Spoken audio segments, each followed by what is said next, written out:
Hey all, back with my next video is Estrangement for you. And I guess my best answer to that question is it? Only you can best answer the question if you should go no contact with a parent or family member or not. You know what your circumstance is better than anyone else. You know what you've endured.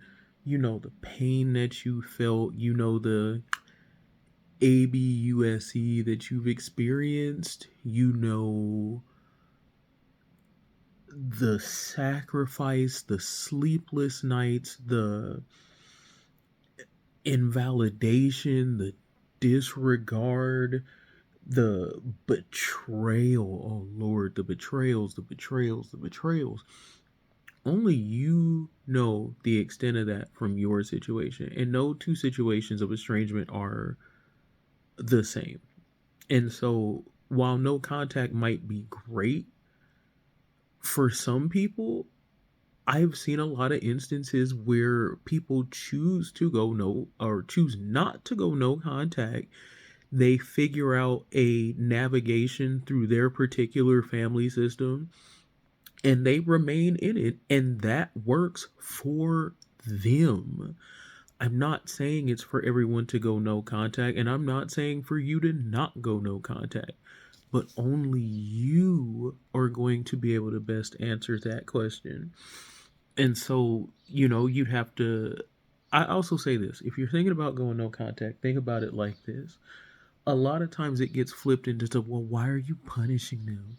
How come you're not talking to them? That's mean. You're doing just what they're doing. No,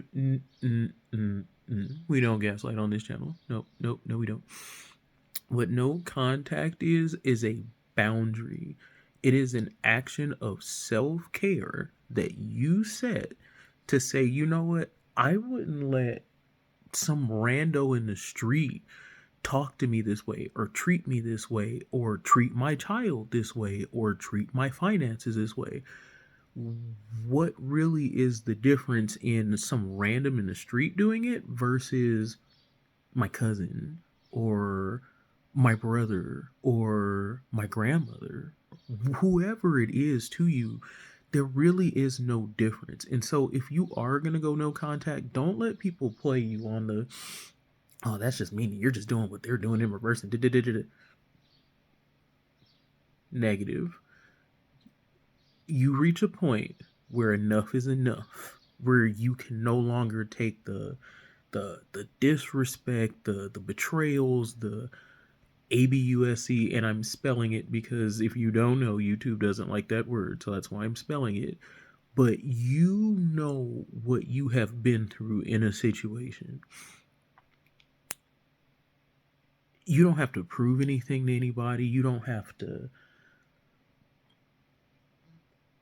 whip out your journal and go back to September 2003 and, well, this thing happened. If you have it, cool. Go back and read it and just reaffirm to yourself, that's why I'm making this decision. Because even back 20 years ago, this was still happening. If you decide to go no contact, don't let people play you on your decision. You know what you know, and a lot of times that's good enough. And so I wish I had like a magical answer for you. I wish I could give you like the estrangement checklist, but there isn't one. You know, you know deep in your heart when enough has been enough and when you have to tap out. I'd also highly advise, if you're struggling with it, find a therapist. Talk to them. And if the one that you're talking to ain't about nothing, find a different one. But find a therapist. Always helpful. But again, you know when enough is enough.